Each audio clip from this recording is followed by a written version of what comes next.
70 დღე გავიდა მას შემდეგ, რაც ირაკლი კობახიძემ გამოაქვეყნა ვიდეო, გვესაუბრა 86%-იან ფას ნამატზე და დაპირდა საზოგადოებას, რომ მაღალ ფასებთან ბრძოლას დაიწყებდა ოცნება, ქართული ოცნება.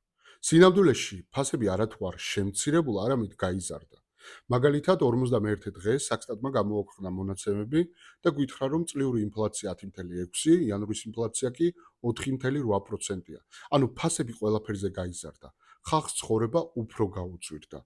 აი ამ ყველაფრის გადასაფარად გამოიყვანეს ზუსტად 9 დღეში კვერცხის კომპანიები 50 დღეს და გვითხრეს, რომ 5%-ით შეამცირებდნენ ფასებს.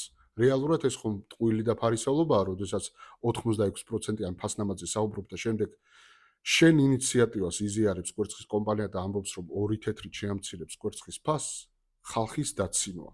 რეალურად ოცნებამ ვერაფერი ვერ შეამცირა.